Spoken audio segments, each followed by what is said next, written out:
to talk about personal branding, okay? Why don't we just and I want this to be interactive. I want it to be more like a workshop. I'll get tired of talking and you'll get tired of listening to me after an hour. So let's try to make it, we'll go back and forth a little bit. I like to ask a lot of questions. So personal branding. First, let's break it down. There's two words there. Branding. Tell me what you think branding is, a good definition of branding. Okay, lady in the back. I'm defining yourself or defining a product. Defining it? Yeah. Okay, okay. Marketing. Marketing?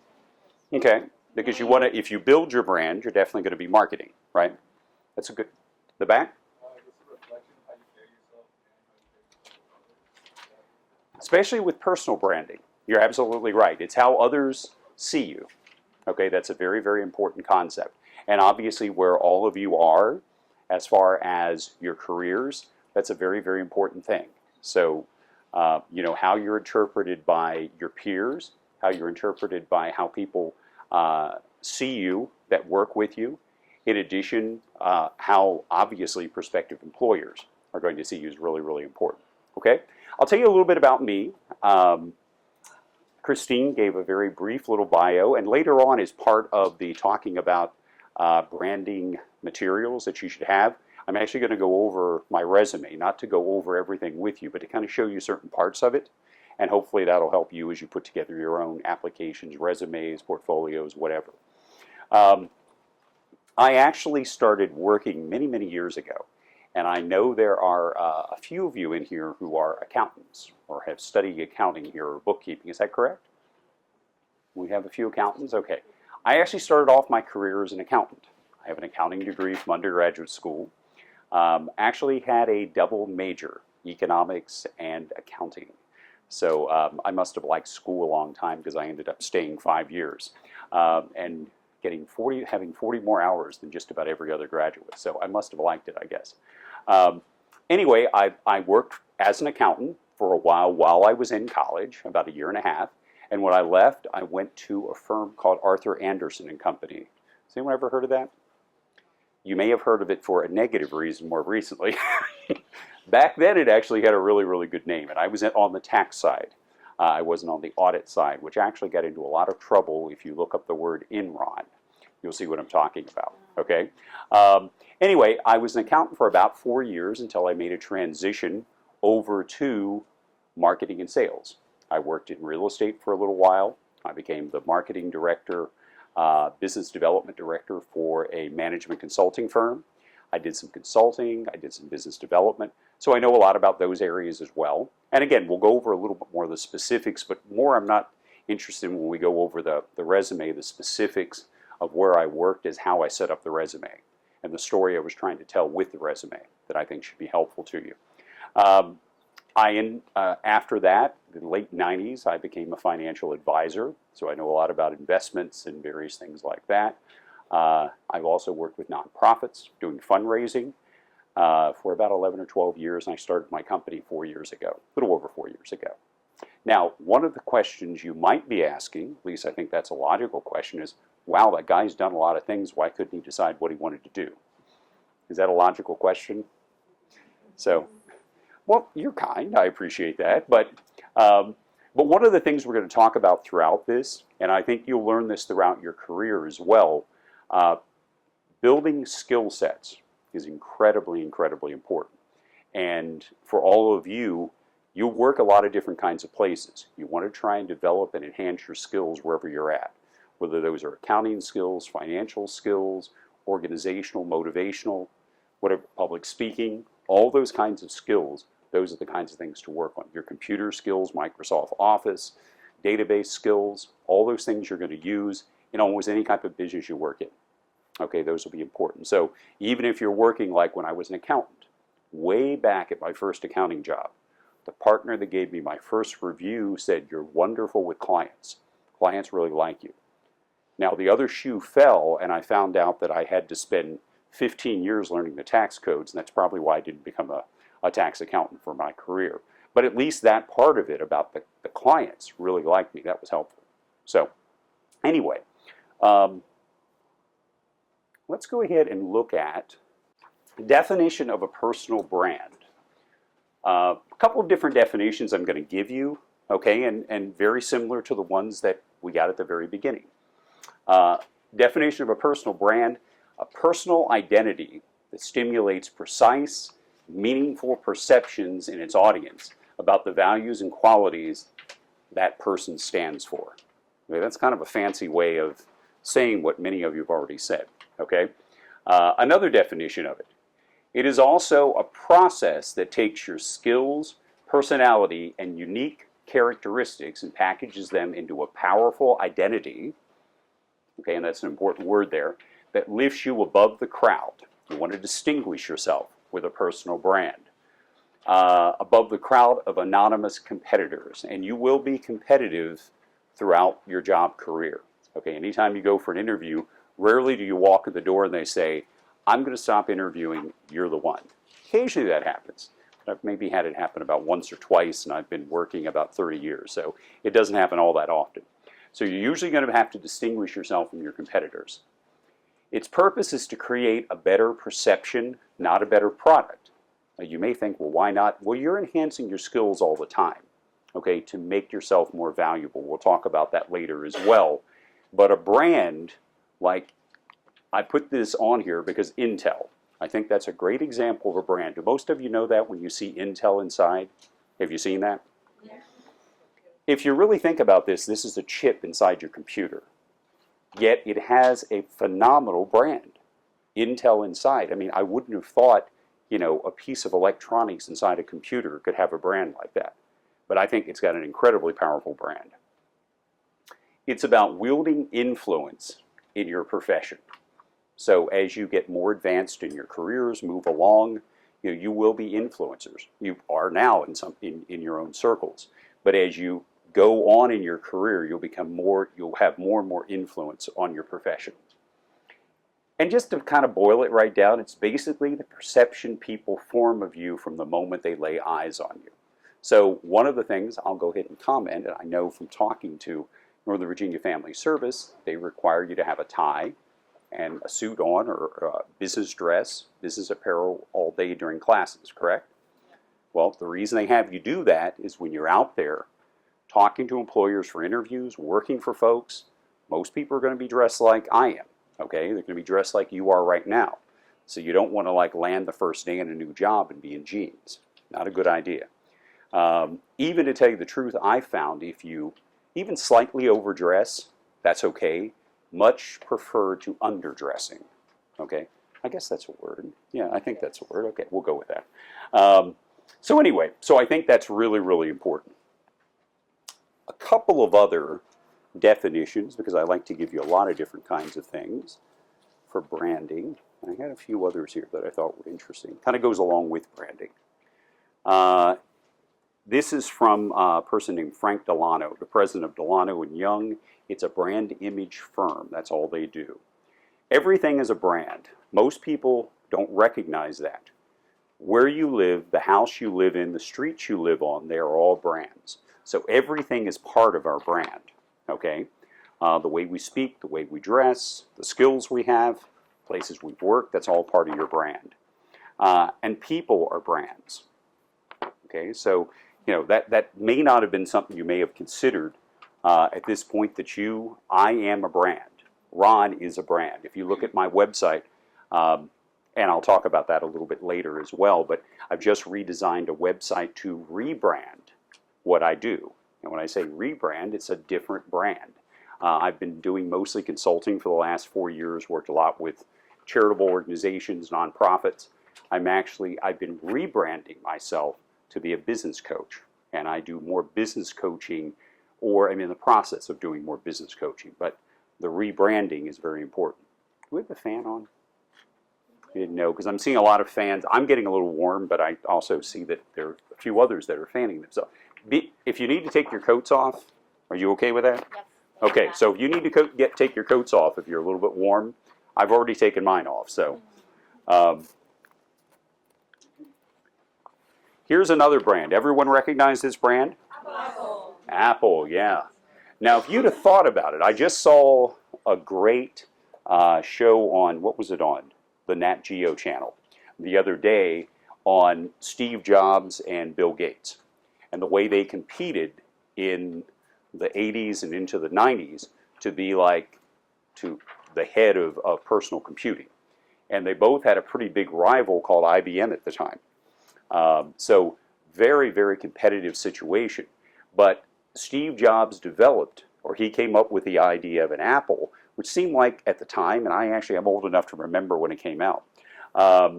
When it came out, it sounded like a kind of a silly idea for a new product, a computer product. But obviously it was catchy enough that how many years later now, you know, we recognize that as a household brand. Okay.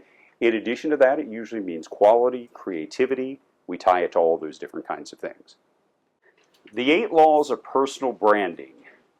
Specialization. So you should be known for something if you have a brand. Okay. For those of you who, and I'm not trying to just pick on or talk to the accountants, but I can relate to that a little bit. But for those of you who are accounting, you obviously want to be, that's a skill you want to be known for. So that's one of your specializations. So when you look for jobs, job as an accountant, okay, that's specialization. If you're in human resources, if you're in marketing, whatever the case may be, that can be your specialization. Now, for those of you who heard me go through my background, there were a whole lot of specializations going on there, okay? But I've also worked for 30 years, so that makes sense. I've worked in a number of different areas, and I built skills at all of those places. And I can boil my skills down to 5, 6, 8 primary skills that, in spite of the fact I was with small companies, large companies, consulting firms, professional services, nonprofits, I still built the same kinds of skills and enhanced my skills even in different places. Leadership. Would you like to be known as, now we know everyone can't be a chief. And we've heard about, you've probably all heard that saying, or you may have heard that saying about cooks in the kitchen, okay? There have to be followers as well, but there also have to be leaders. If you don't have leadership in an organization, that's a problem. So if you can demonstrate with your brand that you're also a leader, many of you are early in your careers, so you may not have a leadership role right away, but you want to show the qualities that leaders have, okay? So that when that leadership position opens up, the supervisor, the manager, you're a candidate for it, okay? Personality. This may sound basic, but quite frankly, people usually do business with people they like.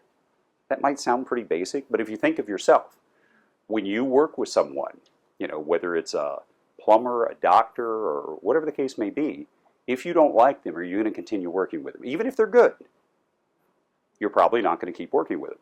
So coming across as, you know, having an upbeat, positive personality, very, very important. Okay, I can't stress that enough. And to be known for that, that's part of your brand. Distinctiveness. That's when I was talking a little bit before about differentiating yourself. So you're not the same as every other candidate. You want, whether it's your resume, when they take a look at it, and I'll be looking at my resume in a little bit and showing you that, you want to stand out from the crowd. Well, it doesn't mean you put your resume on hot pink paper, okay?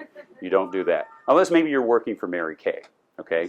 Then maybe you put your resume on hot pink paper. But you try to be distinct, okay, so that you don't look like everyone else in the crowd, okay? Unity. That basically, you can tie everything together, okay? Like, I think with my resume, especially over so many years and so many different things that I've done, I have to try and tie into some common themes my resume together, and I can do that. Persistence, you know, that's always a thing to be known for. If you give up on things, projects, if you give up, that's why a lot of folks will ask if you've had some undergraduate work. They'll say, did you finish that? Did you get an associate's degree? Did you get an undergraduate, bachelor's degree? They'll want to know that, okay, because they want to know that you can finish things. You're persistent.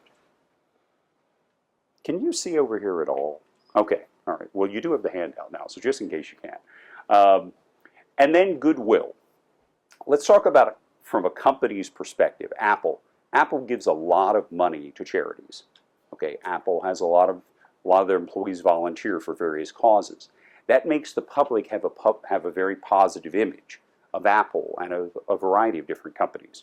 Okay, so that's a very, very good thing to do. But you, with your own personal branding, you need to do that as well. So that's why, you know, if you apply to my son's 17 years old, I'll talk about him a little bit later.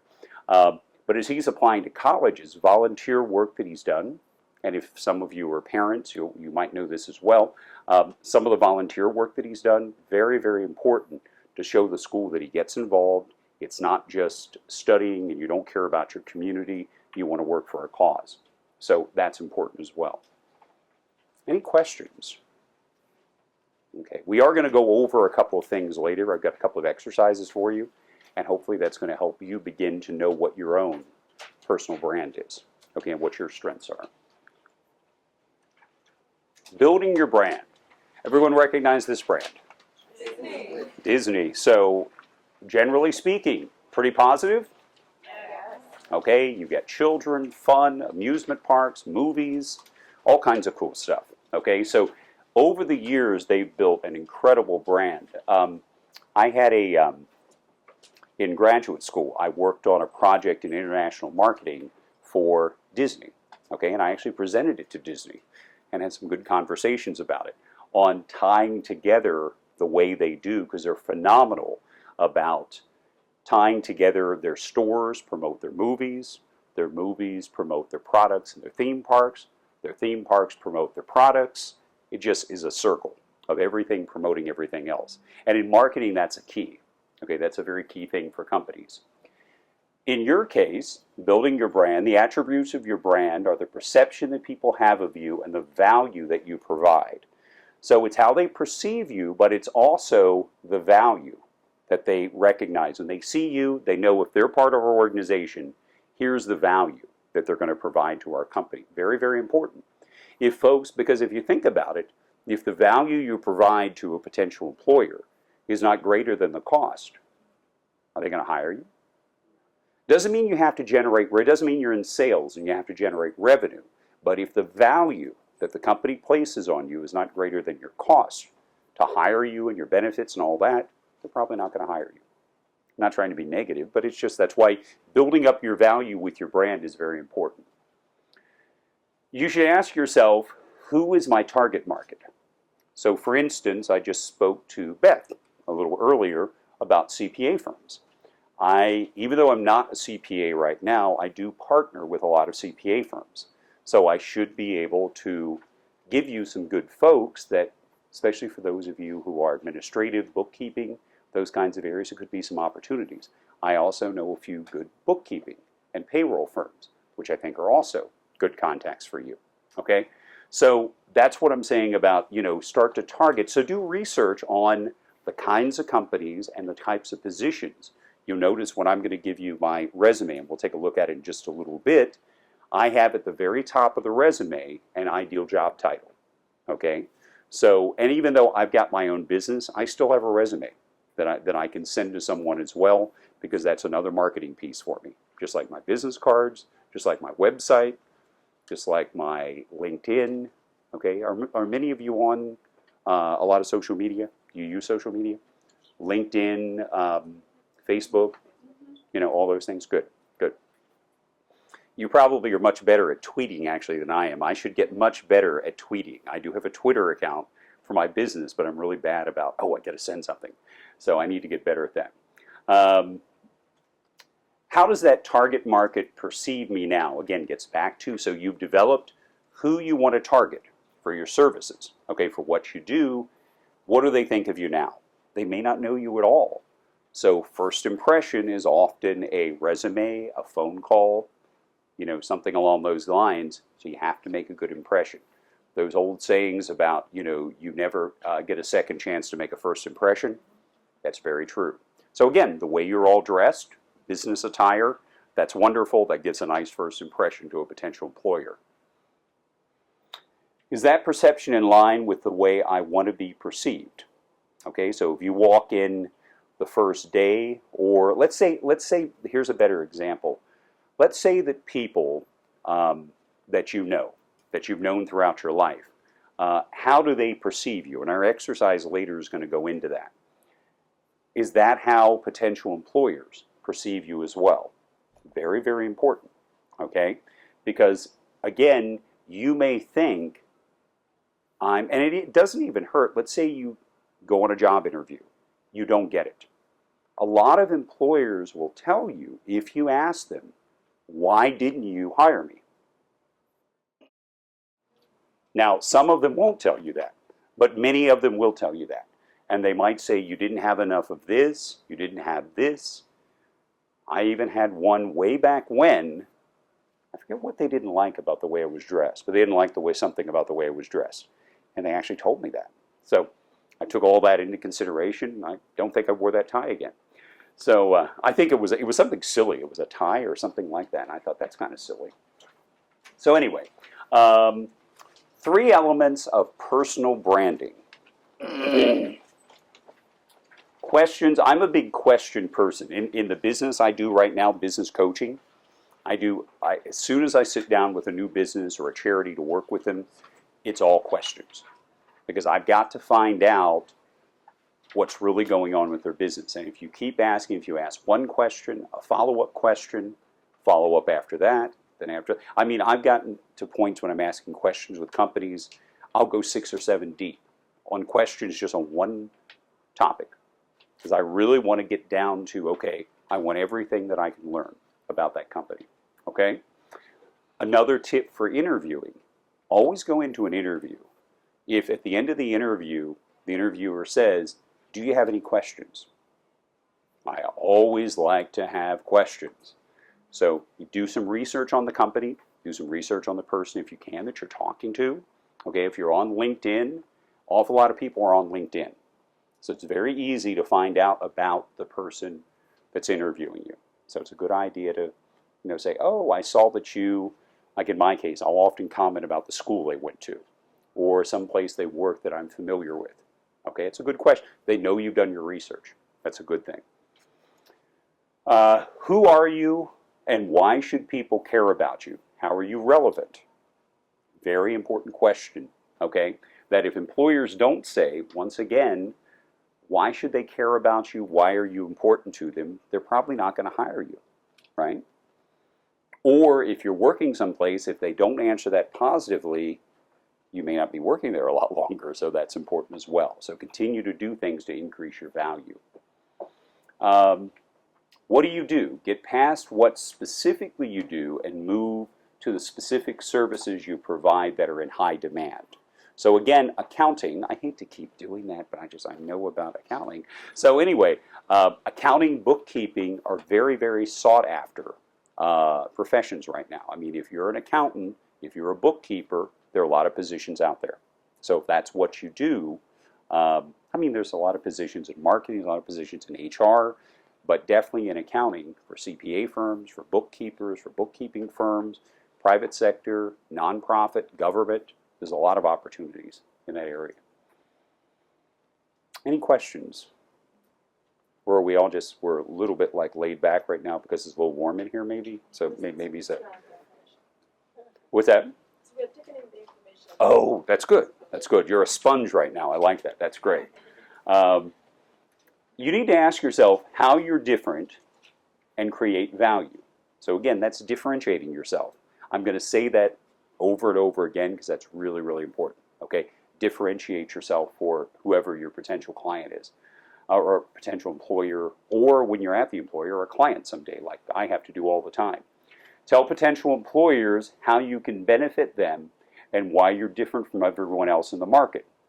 Look for unmet needs that you can meet. So let's say, here's something that a lot of people do. I've done it before. Washington Business Journal. Has anyone ever looked at the Washington Business Journal? You know what I'm talking about? Yeah. Okay. There's a section, and it's throughout the Washington Business Journal most of the time, about what companies are doing, like companies or people on the move. Okay? Not a bad thing to look at, and even do some follow-up calls, send a resume, are you looking for anyone? So if you know that a company is expanding, if you know that they're hiring new people, if you know that someone's just been moved from a director to a VP, not a bad idea to get in touch with him. Maybe even do an informational interview. That's a good thing to do as well, And if you make a good impression, personal branding, who knows, they may have a position for you. Okay? Show them that you can provide something that they cannot get anyplace else. That's tough. That's really differentiating yourself. But you still want them to look at you, an employer or, again, a client, once you have the job. Okay? You want them to think, this is the best place for me to get what I need, to meet whatever need or demand I have. Okay, that's very important. Branding materials. Now let me ask you, as you've looked at, not as much because that's in black and white, but as you've looked at all the slides, what's one of the things that you should have noticed about the slides? Yeah. Why do you think I've done that?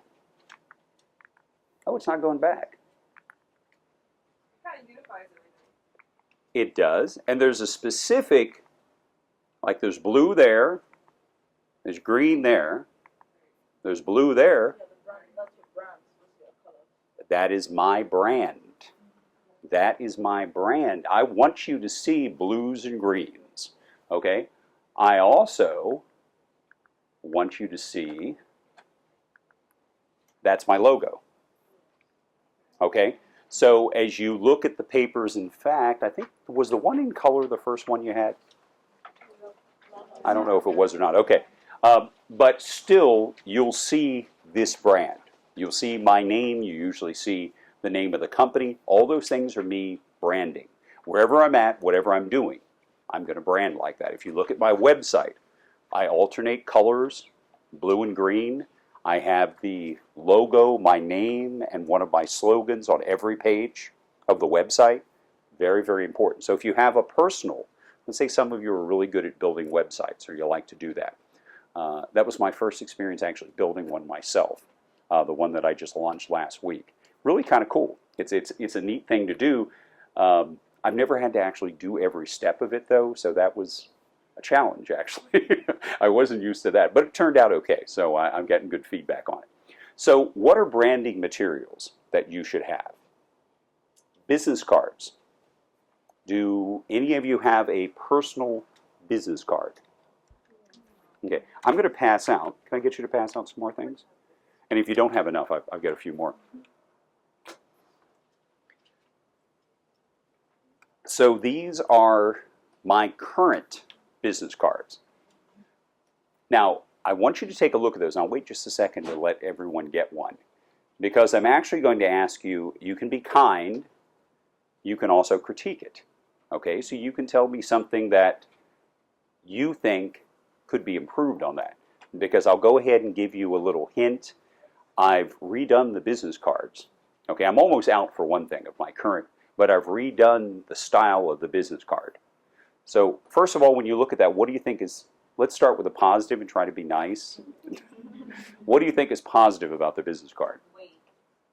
The weight? Okay, thank you. It's a high quality, it's not like a flimsy kind of card stock. So you're right. What's another thing? The quality of the card is great. You like the color? The quality. That's true. Easy to read. Is it easy to read? White background. Okay. Both sides. Both sides. It's both sides too. A lot of people when they do business cards don't do both sides.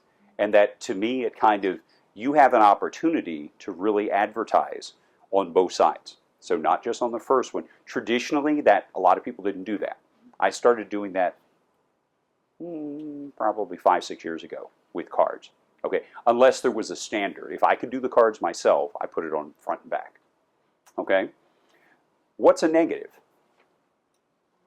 I'll see. Let me show you if you get the negative. Yeah. What's a negative about the card? And then I'm going to tell you what I changed. Oh, wow, that was easy, wasn't it? She said the font size. And actually, that's very, very true. That's one reason why I got the new business cards. Okay? Now, I will tell you the reason that the font size, and this is not an excuse, it's an explanation, why it was a little smaller. If you've ever had a printer send you a proof of business cards, they send it to you in a file. You open up the file. everything looks big enough when you open it up in the file. That's what I did. And I looked at it, and on the bottom, is it the bottom left? I should know my own cards a little better than that. Yeah, on the bottom left, I didn't want to emphasize too much that I have licenses in life insurance and in health insurance. Now you might say, well, why? I don't want to be, as a business coach, I don't want to be perceived, branded as an insurance person. Not that there's anything negative with that, but that immediately, a lot of people, when they begin talking to you about business, if they think insurance agent, you go in the line with the insurance agents or financial planners. I don't want to be in that line. However, it's an extra credential. And when I run into an insurance agent or a financial planner, they immediately go, oh, I can partner with Ron because Ron's got an insurance license. And I know a lot about insurance, life insurance, especially when it comes to financial planning and estate planning. So that's why I put it on there. I just didn't want to emphasize it. Quite frankly, I just didn't want it quite that small, though. So my new card is going to be front and back. The other thing that, if you look at it, front and back, there's a lot of white space. Now, you shouldn't be too cramped on a business card. Having said that, you shouldn't have too much white space. Because if you do, that's a lot of space you could have told your... This is a mini brochure, if you want to look at it like that. So the new card I have, and maybe if I speak to you guys when you graduate, maybe on another topic, maybe I can pass those out. On the new card, it's front and back, but it has far less white space. Okay, and on the back, I actually have bullet points for one-on-one business coaching. Okay, nonprofit and for-profit businesses, specific specialized consulting, group training, kind of the same kind of thing I'm doing here with companies. I do that in nonprofits. So, I give a lot more information. I also still have it branded, though. And a neat little thing that you've probably seen on some business cards, on the back with all the things I listed back there, I have a phantom or ghost logo.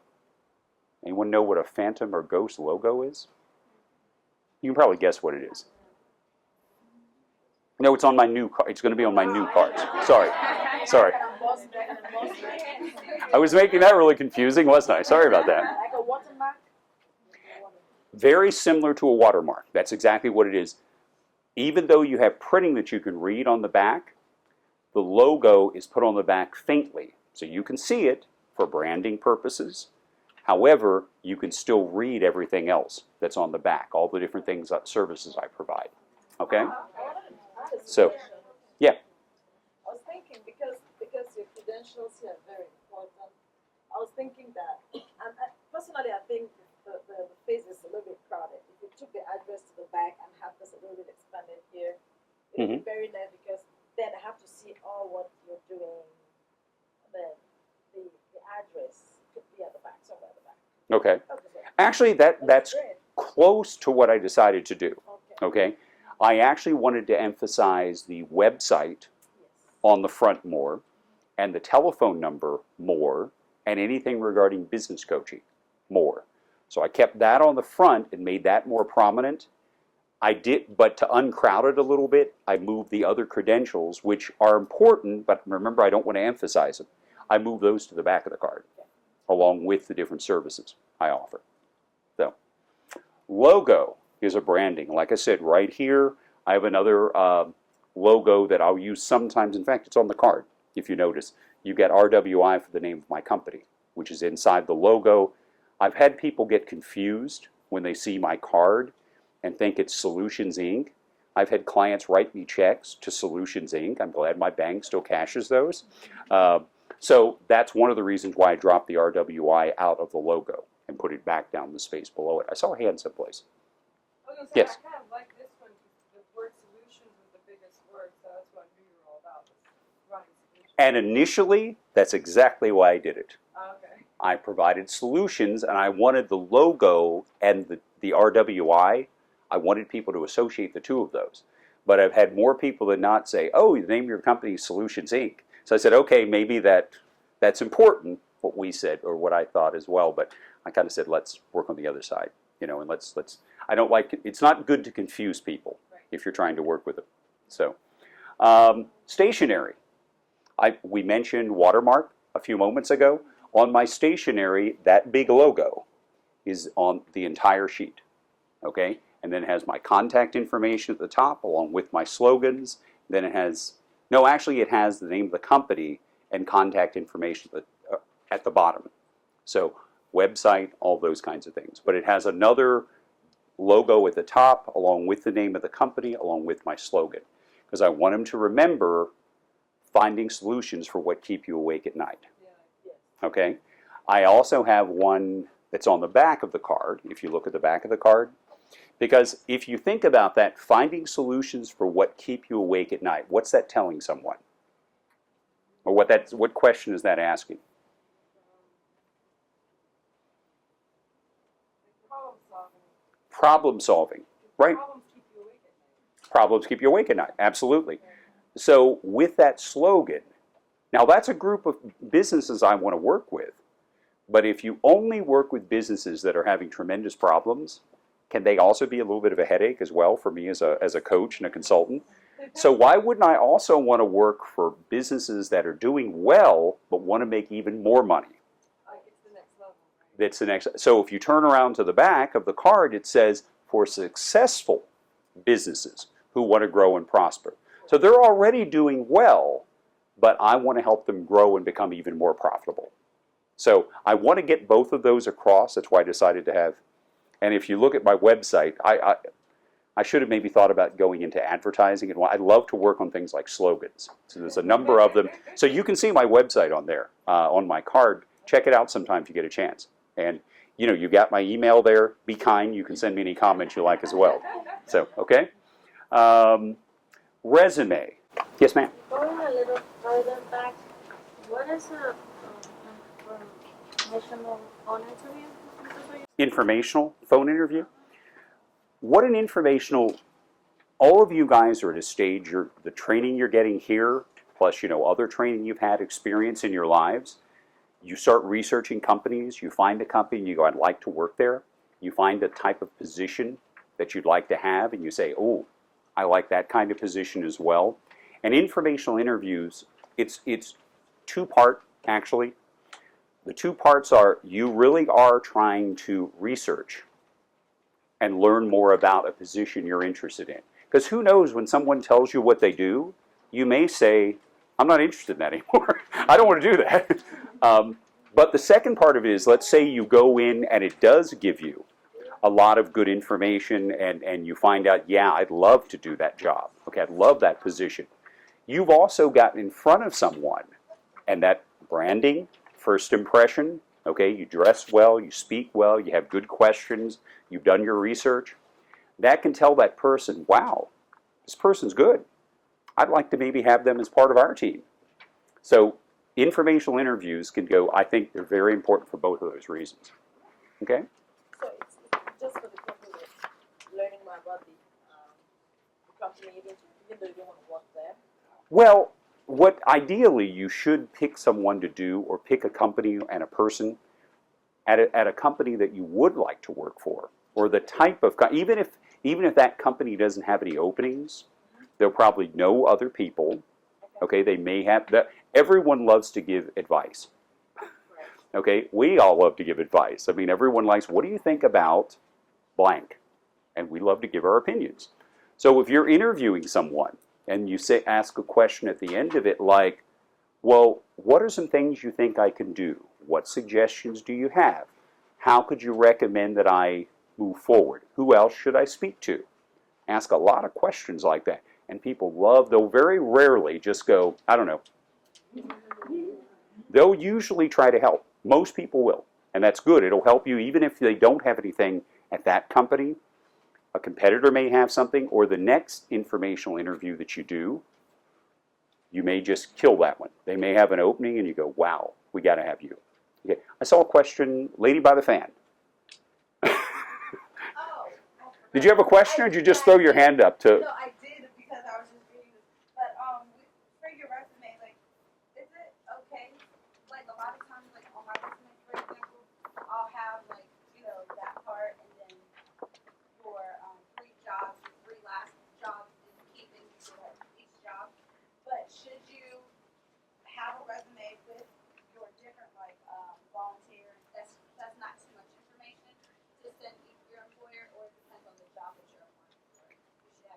you should try to tailor resumes for the job you're applying to, okay? Now this is a more generic one, but if you notice at the top, I tell them the type of position that I'm looking for. Business Development Executive, okay? That's the kind of title. Now it could be VP of Business Development, it could be Director of Business Development, it could be whatever, you name it. It could be for a charity, Chief Development Officer, VP of Development, it could be all kinds of things like that. But that's what I want them to see right away so they know, oh, I'm talking or I'm looking at the resume for a business development executive, okay, who's done a lot of that. But then after they say that, they're going to go, well, tell me a little bit about what you've done. My first paragraph, you'll notice, gives a lot of numbers, okay, and that's important in a resume. We talked about specifics, okay, that was one of the earlier slides. Be specific. So if you've been in a situation where you've increased sales by 20%, okay?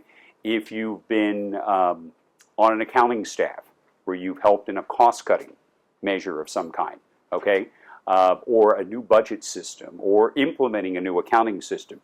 Those are great things to put on a resume, okay? Concrete results, okay? I can come in and help you in this way, okay? And you want to get that up there. I used to have a slightly different resume that I had just 5 bullets. The 5 best bullets of everything I've done in working 25, 30 years, right up at the top. I've also done that one as well. The reason that I started to use this format between the top part, which gets them basically to read the rest of it, because, you know, if you look at me, there's 3 pages there. But I have worked 30 years. I mean, so, and quite frankly, if you look at my LinkedIn profile, you'll see that I've left an awful lot of stuff. Anything regarding accounting, consulting, that I've done a lot of, not on here. Because I'm looking for, with this resume, a business development executive position. I don't need to have on here I'm a tax accountant. Now, if you don't have as much experience, and you've got a great, even if you're looking at a different kind of job, put all your jobs on there, especially ones that, you know, you did well at, you get references, various things like that, go ahead and add it. To me, again, having worked 30 years, I could fill up actually 5, 6, 7 pages. If you look at LinkedIn, I fill up 5, 6, 7 pages because I put it all on there because it's easy. They read what they want, scroll down, whatever they don't want to read, fine. Forget it, okay? But the reason I put it's actually the 3rd section after the title, 1st section, which is kind of a little highlight, and then the next part, I put that in because when people scan, and you can talk a lot about, you guys know about this better than I do, but when companies scan resumes, they'll often look for keywords, okay? So if you look at the keywords in mine, you'll see fundraising, business development, board relations and recruiting, strategic planning, consulting, event planning. I actually did do these things. I'm not just making this up, I promise. Project management, development training, social media. I've done all of those things. So if someone's scanning my resume looking for certain skills that are in a job description or title, right there is going to hit an awful lot of things that I would be interested in. Okay, so my resume is going to pop up to the top because I've got a lot of things in there that for the positions that I'm applying for, I have experience in those areas. Okay, does that make sense? And then professional experience. Lots of times you want to have a description. If you work for a company that's not a household name, if you work for Johnson & Johnson or Intel or Apple, people kind of know what that is. You probably don't need much of a description of that. But if you've worked for Joe's Consulting Services, or quite frankly, RWI Solutions, everyone doesn't know me out there. I wish they did, but they don't. We're working on that. But for any kind of position like that, not a bad idea to tell what the company is or what they do. Okay. In addition to that, just created basically the work that I did at that specific position. Try not to be too redundant, okay, unless it's something you really want to emphasize again from the top part. And then just quickly accomplishments. I love to have what'd you accomplish, okay? Made this better, raised more money for this, made the world a better place, whatever you decide to put in there. But accomplishments, things you've done. And if you look at that format, that's the format for every job I have. It's not the only way you can do a resume, but I've heard of all, recruiters that have looked at this and other folks, they like the format because I explain what the company or organization does, what my role was there, what my responsibilities were, and then what I accomplished. And I love the bullet point or the bullets format. Boom, boom, boom. Okay, make it easy for them. Okay, you get over towards, now, I exaggerate a little bit because I don't have that many specifics in it, but if you look on page 3, the prominent private sector experience. Even though my most recent experience and the biggest numbers and results I can put down are with nonprofits, I can put a lot of private sector experience as well. So that's essentially financial advisor, marketing consultant, business development, name of the organization, director of business development. Okay, those are 3 nice titles. That's my 90s. My decade of the 90s is in that section. Okay, I left the 80s off, so it's been too long ago. Anyway, then you'll see education and training, very, very important. So any degrees that you have, specialized training, obviously the experience you're getting here, very, very important to put in there. So employers know what skills you have, okay? And then just even for me, down at the bottom, computer skills, publications, and memberships, okay? When one of the things folks will ask me in a fundraising situation is, what places, what organizations do you belong to? So I belong to AFP, ASAE. I won't define all these acronyms for you. You really don't need to know them. but so I've done a number of things like that. I've written a few things as well. So I put those down there. Okay? Again, not the only way to do a resume. And I'm sure there are people that can do them much better than I can. But I think one way that's been fairly effective for me. Any questions, resume? Because, yeah. Is there a limit of the page, or you can highlight the page? Depending on where you are in your career, my opinion, when you're an old guy like I am, you can have a few more pages because I've got a lot of experience and I've left a lot of experience off there. You just don't want to have filler. I mean, if you have a 2-page resume and the first thing the employer looks at, they say, this person's worked 2 years, 5 years, why do they have a 2-page resume? Do they really need that? So that's why I think a 1-pager is good. But I've had a number of recruiters, that know my background, have looked me up on LinkedIn. I mean, I had a 2-pager for the longest time, but then I had to keep slicing things as I did different things, and they said, there's a lot of good stuff you're not putting on there. I said, well, what am I supposed to put it on an 8 font? I mean, I can't get it on there. So instead of making it so small that you couldn't see it, see my business cards on the lower left-hand corner on the front, instead of doing it like that, they said, go to another page if you need to. That's okay.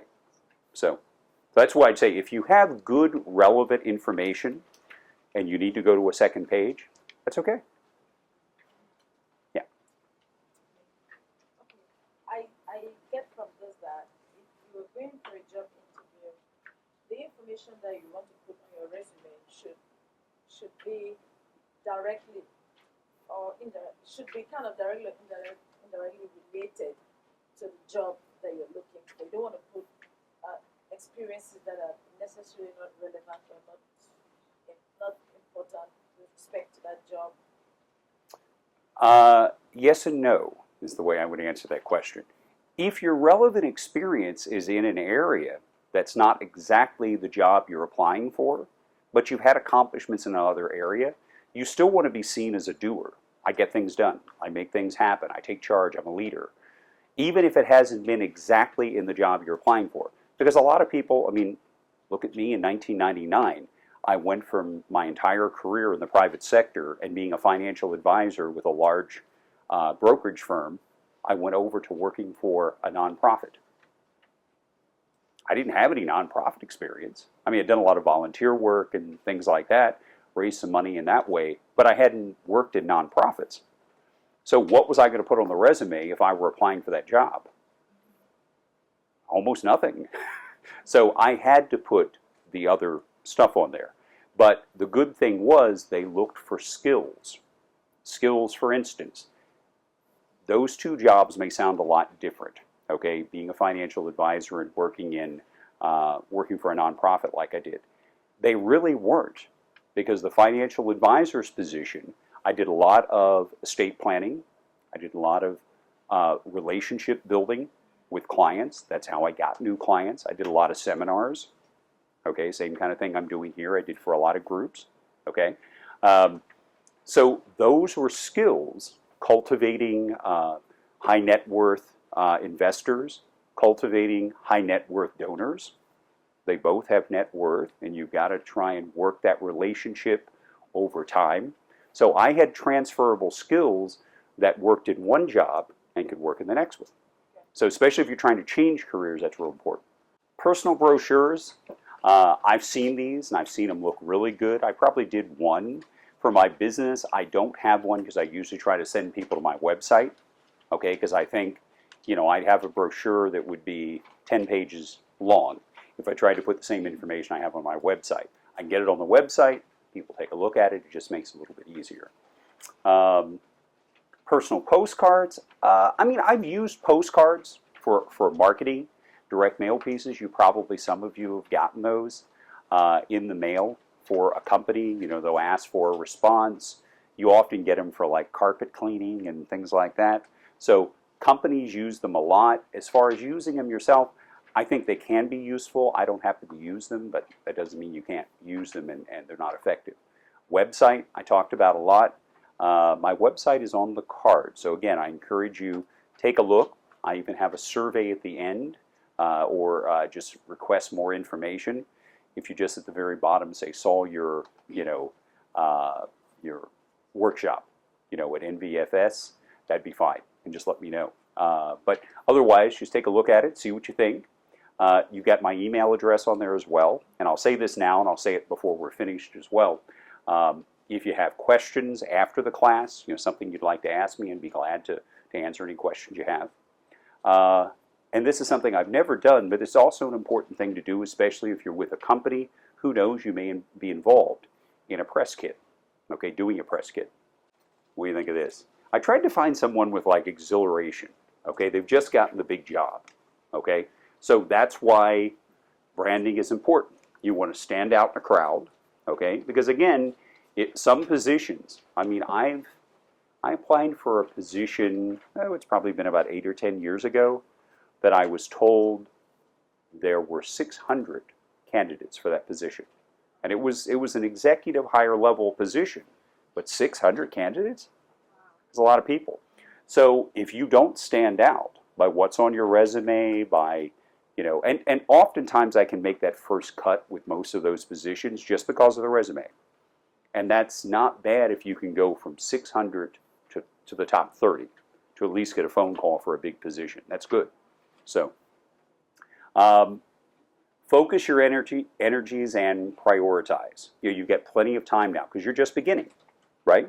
In this with NVFS and getting your training. So you've got a lot of time to plan now. Do some research on things you're going to like, positions you're going to like, and how to put together the personal brand, what you want others to see, and the way they want you, the way you want them to interpret you. Okay. Identify and release. I thought this was a nice way of saying this. Identify and release attributes that you do not want others to associate with you. So if you're honest with yourself, okay, and there are things that you don't want people to think when they see you or meet you, work on that. Work on your negatives as well as your positives. Okay. So you want to stress the positives, reduce the negatives and again, you have to be very honest with yourself. Be proactive, okay? Be assertive. Don't sit back and wait for things to happen, okay? Make them happen. This builds confidence, self-fulfillment, and the image that you want to portray. I think that's self-explanatory. How you want people to see you. And it encourages your positive attributes. So I thought these were ideal questions to work on your brand, okay? And it's very, very important to be honest when you're answering them. You don't have to answer them now, okay? If you want to offer anything, that's fine, but I think there are things that as each one of us need to do to think about our own brand. We need to do a self-assessment. What personal attributes do I have that are worthy of promoting? Okay, is it your personality? Are you organized? Are you good at motivating people? Okay? What attributes do you have that are worthy of promoting? To, again, looking out to employers and someday clients and all that when you're with a firm or an organization. What are my challenges? Again, be honest. If it's time constraints, that's important, okay? Could be a variety of different things, okay? Are you going to need public transportation, okay? How can I get to where I need to go for a job interview, whatever the case may be? In what areas can I improve? Again, honest, okay? Because if you're not honest, okay, and you think, oh, I'm wonderful at everything, there's nothing I could improve on, well, you're probably not wonderful at everything, okay? And in the next section, we'll talk about who will tell you that you may not be wonderful in everything. What are my brand assets? What are my brand deficits? Okay, positive, negative. Okay, that's very, very important. How do I want to be perceived? We've talked about that several times. Okay? Do I overpromise and then underdeliver? Very bad thing. Much better to reverse that. It's much better with employers to be a little bit humble and then over-deliver. Instead of overpromise, then they go, they didn't get the job done. Very, very important. Am I reliable? Again, be honest. You have a hard time being on time? Are you late for most things? Be honest, that's something you got to improve on. Because that's, I mean, I mentioned I have a 17-year-old son. That's one of the things I have to work with him on all the time, which maybe you have to with all 17-year-old boys, I don't know, is being on time. Okay? You know, he thinks every time we're ready to go someplace, every light will be green. We'll never have to have 4 cars stop at the same stop sign on a 4-way stop. And there'll never be a traffic jam or a garbage truck that we get behind. Okay? There'll never be any construction. We're in D.C. You get all those things all the time.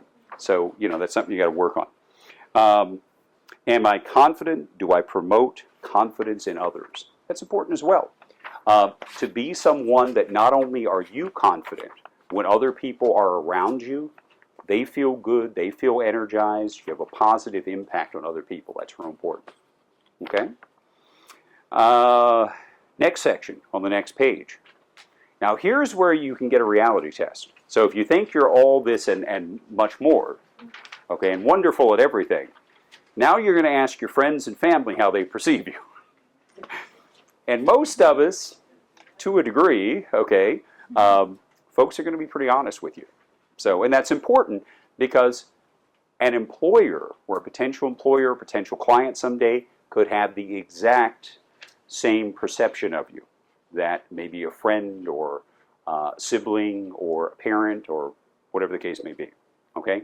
So, how do you perceive me? How do you think others perceive me? What do you believe are my top 3 personal strengths?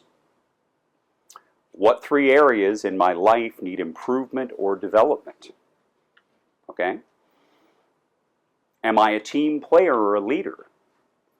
Now again, think about if you're just going to ask 1 or 2 people and you know they're going to say exactly what you want them to say, you probably need to expand the number of people you talk to.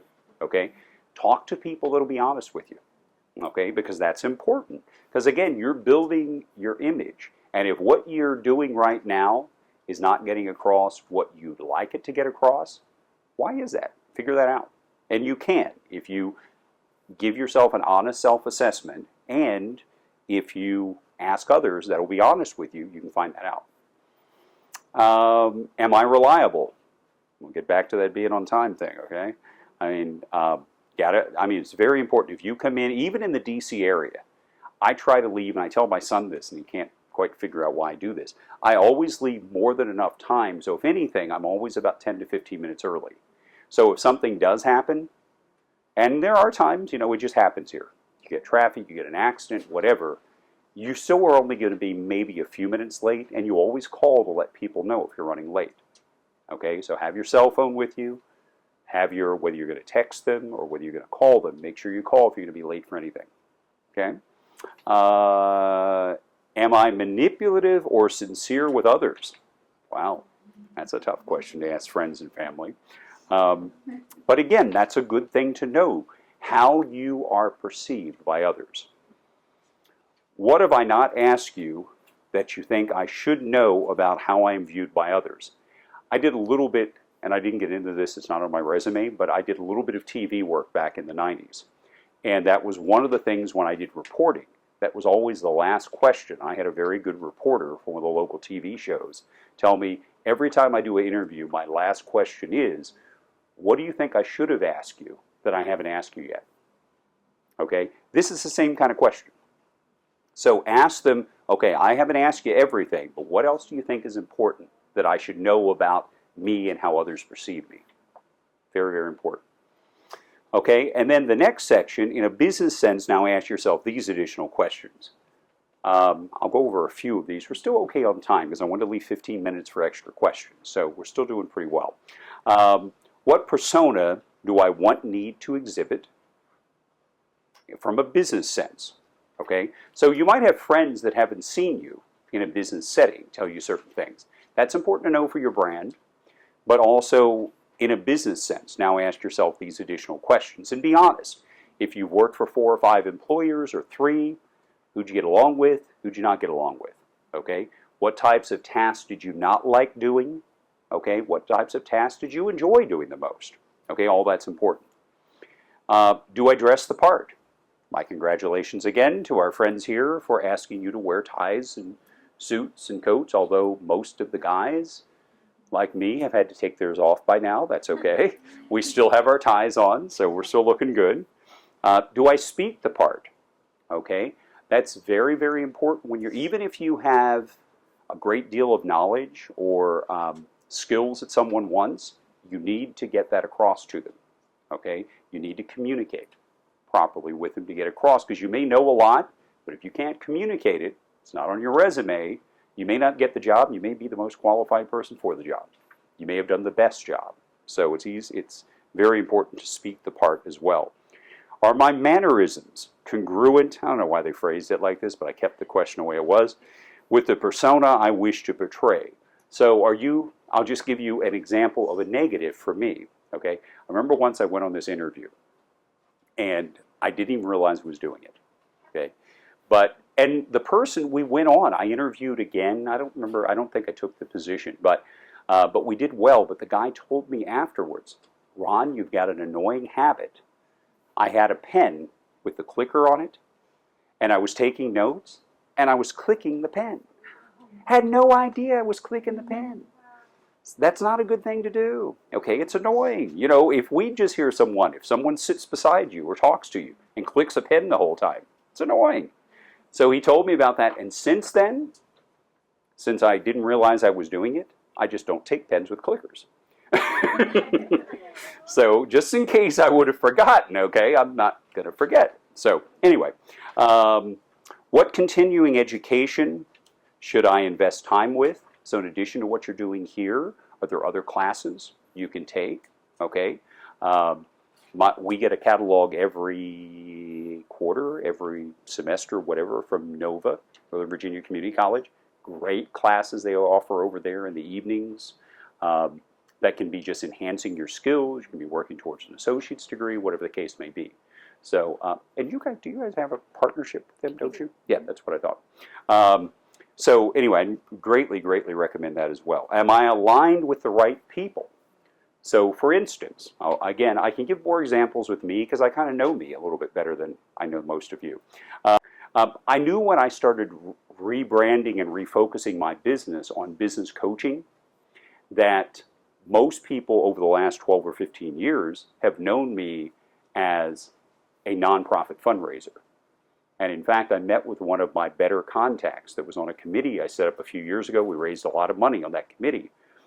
And he called me. Well, he actually told me when I said it was business coaching, oh, well, Ron, I'm going to have to get over that. I always just think of you as you raise a lot of money for great causes and charities. That's not a bad thing to be known for. It could be worse.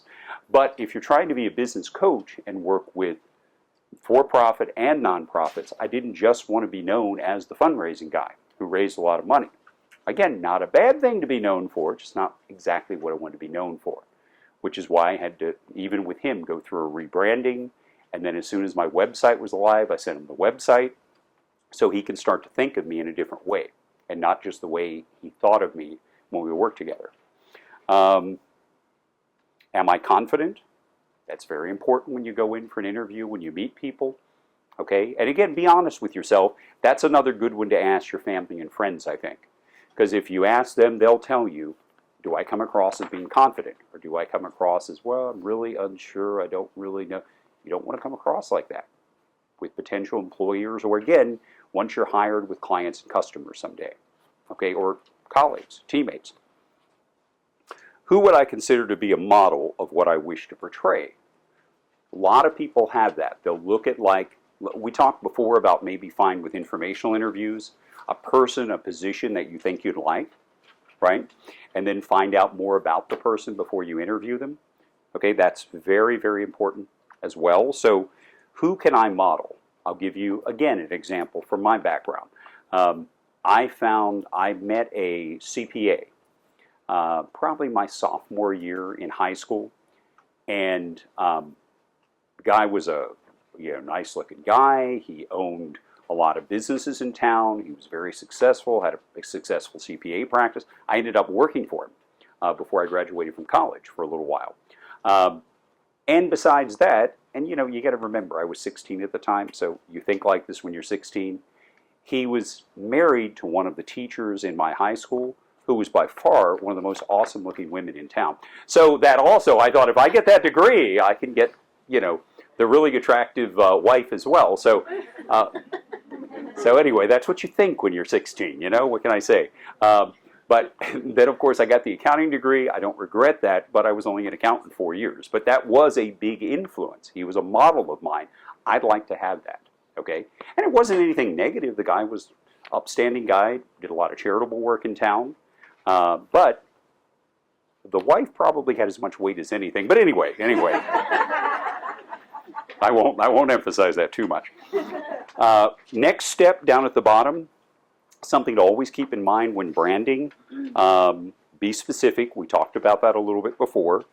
Also have measurable results. If you look at my resume, I have a lot of results that can be measured. Numbers. I raised this much money. My team and I did this. We did this kind of gift. That's very, very important. Because if you can quantify what you can offer to someone, that's important. Okay? Achievable. In your brand, it's always good to reach. Okay? It's just like, I don't know if you've ever heard the analogy for like training for athletes. It's almost like a rubber band effect. If you stretch the band, keep stretching it, when it comes back, it's going to be a little bigger, okay, than it was before. That's what you do when you're training, often athletically. Think about that in the same way with your own brand, okay? Push yourself. Don't make it unreasonable that you're going to get depressed because you never reach your goals. That's not a good thing either. But try to reach. Try to reach for higher goals, okay? Whatever you're doing, make it relevant to what your overall goal is for your career and where you want to be. And then time-bound. Set in a framework for completion. Lots of folks say, I want to do this, or I'd like to achieve that, but then a year later they didn't, 2 years later they didn't, 5 years later they didn't. When are you going to get around to this? So try and put a time frame on it. I want to do this in 2 years. I want to be here in 3 years, whatever the case may be. Wait, I was just going to go over the card itself and some of the things I had on there. Had the logo. Make sure if you have a website, like some of you, you don't even know. You may decide to be an entrepreneur, start your own business, that kind of thing. That's possible too. If you end up doing something like that, the same kinds of things I try to do on my business card, especially the new one that I've done, you should try to do to promote yourself. So I think we're in pretty good shape for time, and I wanted to now just kind of open it up. You guys have asked a lot of questions along the way, and that's great. But if you have any more, I'm here. I'm more than happy to stay here until they throw me out at 2 or so. So, yes. I have a question. If you're just starting a personal, start your personal brand, or you were saying using social media, is that a positive because jobs are looking at your social media page when you're branding yourself, or should I start a Twitter account because they're going to look for that, or should I just focus on like LinkedIn only? Well, I think LinkedIn, just because that's where a lot of people go initially. Okay, I think that to have that up to date with all of your relevant education, training, experience, I think that's really, really important. When I talk about Twitter, it's more because the thing is, when you talk about the negative of people researching there, quite frankly, and this is going to sound, I'm not trying to be blunt, but you can't have stupid things on there. I mean, I tell my own son the same thing. It's like, when I was in college, when I was in high school, many, many years ago, we didn't have that. So, someone didn't take stupid pictures of you and put them on Facebook on a regular basis. So that was not, that wasn't a concern, okay? Now you just have to be real careful about that, because if someone's got a cell phone, and almost everyone's got a camera in their cell phone these days, you never know. So you just have to be really, really careful of that. I have all kinds of things on Facebook about, birthday celebrations, Christmas with my parents, kind of wholesome kind of things like that, but I don't really have stupid things on there. So, and that's it as much as anything. You don't want negatives. Again, mentioning my son again. I've told him, he's got Twitter and Instagram and Facebook and Tumblr and all those things. And I've just told him, that's great. Just, you don't want a college, because colleges will do that as well. When they're taking a look at his application, they'll check him out on Facebook. They'll check him out in his other areas of, all they got to do is Google it. Because if you Google my name, you see all the different things all the different places I'm at on social media. So you just have to be careful. Does that answer your question? Yeah. I'm sorry. Another question was, I've been working like since I was 15, and I don't want to put that on my resume because I don't want to like age out or something. Like they're gonna say, oh, you're a certain age, maybe they won't look at you.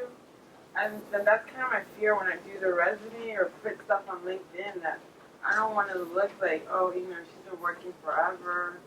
Or, how do you know exactly what to put on? Because there's stuff that really, who cares if you did it when you were like 15, But it was for like non-profit, so it may be good to put it on there. So I'm kind of torn between like, if an application says you only need like 5 years experience, do I need to put all the experience I have if it only asks for 5? Well, especially on the resume, if you're applying for something, I would definitely tailor it and maybe take some of the experience off if it's not relevant. Relevant was one of the words you probably saw up here more than a couple of times. I think that's really, really important. However, having said that, if you go to my LinkedIn, again, it's got 30 years of experience on there. And I'm thinking you probably don't have quite that many. So it's got a lot of stuff on there, but people can look at what they want to look at as well. But on the resume, I'd definitely be careful about that. And as far as aging out, I don't see that quite as much as, and I'm not saying that it's not out there that people don't do that. I don't see it quite as much as, if you're 70, they may do that a little bit, but if you're young, you come in with energy, or younger, I think life experience is incredibly important. And even jobs you had when you were 15 or 16. I learned a lot when I was a staff accountant in college. So I think that's important. Yeah? I have some personal questions. Would it be okay for sending an email to my president? Absolutely. Yeah. Okay. I have a question about a resume. I have a lot of work experience. Mhm. For like the past 22 years, I've been a stay-at-home mom, and I've been trying to get back into the work field because I did accounting bookkeeping work. Mm-hmm. So how would you build your resume since all of your actual work experience is old, except for your volunteer work? Would you concentrate on a lot of your volunteer work and then your skills afterwards? Or? You can do it a couple of different ways, but I think you would probably be it'd be important to you to do something that was skills related, that you wouldn't, kind of like if you look at my resume, the first half of the resume is a summary of big numbers, but you'll see there's no dates on those. And then you see a number of different skills that I have. I think you should probably have something like that on your, now they're going to look at some point they're going to look at, the other skills that you have, but to be honest with you, a lot of folks look at a lot of the things you had to do as a stay-at-home mom as not necessarily a negative. Now you might want to go, either with the training you're getting here or other places, enhance your bookkeeping, maybe take a refresher course that you can say you just completed. Do that here. That would be important, but I'd really put it in a skills section and an accomplishment section. Then you don't have to put the dates. Does that make sense? Yeah.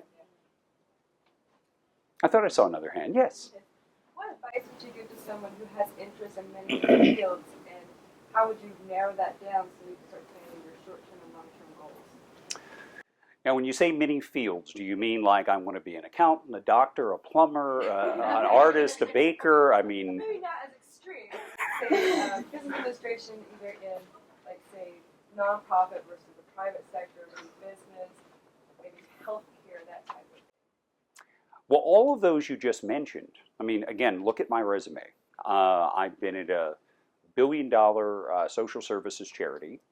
I also was an interim executive director for 3 brand new charities. Okay, I've also worked as a financial advisor.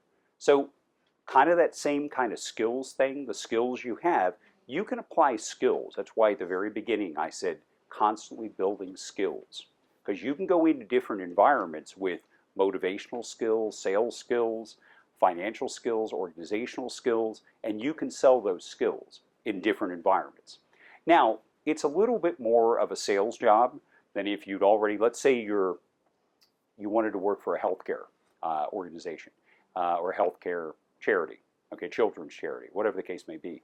If they've got someone that they're comparing to you and they already have the experience in your area, they might get the nod ahead of you, but it just means your image is really important. Because if you knock them dead with a great resume and you get yourself in the door and you practiced your interviewing skills, you've researched the company, they can see she's really interested. Even if you've got someone more qualified who's worked in the industry, you can still beat them out. I mean, I won that going head to head with folks because I just knew more going in, even though maybe someone else was a better fit. Does that make sense? Yeah, preparation. Preparation, and like I said, don't look at it as I can only look at this kind of job, because that can be tough. I mean, it's because what if that industry or what if that sector is a little slow? You might go another area. But again, you can still use the same skills, and even if you're in a different type of organization, you're still strengthening your skills there. So that's an important thing to look at, I think. What are like the top skills that could easily transfer from one type to another? I would say financial skills are really, really important. If you can show that you're good with numbers, spreadsheets, computer skills, incredibly important. So if you're a Microsoft Office whiz, these days, quite frankly, understanding social media is kind of important. Okay. Also, though, organizational skills, motivational skills, if you have communications, public speaking skills, folks like to see that, especially if they're looking at you as you may be coming in entry level, you may not, but, as you advance in an organization, the communications, the leadership skills are going to be really, really important. So if they can already see those in you when you arrive, that's a bonus. That's huge. Sure. Yes. What about if you have been out of work or you have a gaps of because some companies they care, where have you been all this long, or how do you cover that? Hopefully if you've been doing some training, maybe if you've done some volunteer work, okay? Sometimes too, and some people will ask about this, some won't. When you do your resume, and I've done this before, not always, but I've done this before, put the year that you worked there. So if you were out of, for instance, and this is going to be an extreme case, but this is just to prove my point, let's say you stopped working in February of 2014, okay? You just put 2014, it could have been 12/31/2014. Okay, now they may ask you that, but you at least may get in the door, and then you sell them on, no matter how long it's been since I was working in an office, you need me. I have something that you need. Anything else? In the back. To somebody writing a cover letter and their intention is just to get the foot in the door because they don't have the necessary skills, what are some things an employer would look for in that letter? Well, the cover letter, and I really didn't hit on this, but I'm glad you asked the question. Very, very important. You can't change your resume completely to every job you apply for because your experience and your education, your skills, you can state them a different way, but it is what it is, okay? The way that you can really attract someone to get them to look at the resume, and I'm sure you work with everyone on that as well, on the cover letter. So that's where you can really tailor it. Like for instance, in my cover letter that I've sent out in the past, there'll be about 3 paragraphs that I'll really hit the important stuff. I'll say I've done this, I manage this many people, I launched this new initiative, yada, yada, yada. But the first paragraph, and usually my last paragraph, okay, because I want them to continue reading the cover letter, so that's why I tailor the first paragraph, okay, and let them see the rest of the numbers. And then at the end of it, I want them to get a nice big boom right at the end of the cover letter as well. So they say, hey, let's go ahead and look at the resume. So I tailor the cover letter much more than I do the resume. Although you can still do things like I have another one that if I were to look for a position with a nonprofit that says nonprofit development executive at the top, okay? Just a slightly, and you may look at it and go, well, what's the big difference? Well, I've just given them a different title, okay? So they can immediately, when they see the top of the resume, they think of something different than if I put a business development executive at the top. Okay, so I won't change the resume around a whole lot, but I definitely tailor the cover letter a lot. Let me ask you one last thing, and then I can answer your question while you're doing this. Did you also get your survey? It looks like that. Did you get that? And did you have a question in the back? I didn't mean not to. I noticed here in your resume that you don't have references. Is that a necessity? Because I usually did that like back in the day when I was a teenager, just trying to brush your hands off. I think especially first, second, early jobs, I think that's a great thing to have on there. But frankly, if an employer is really interested in you, they're going to call and ask for references. And they're usually going to ask for 3. And just to emphasize that as well, make sure if you've got a reference that you had 3 years ago, 4 years ago, and maybe you haven't touched base with them for a while, touch base with them again, make sure everything's still cool. And if you have a more relevant reference that's maybe more recent, that's probably a good idea as well to add them on there. Okay? Thank you. Thanks to everybody. I really appreciate it.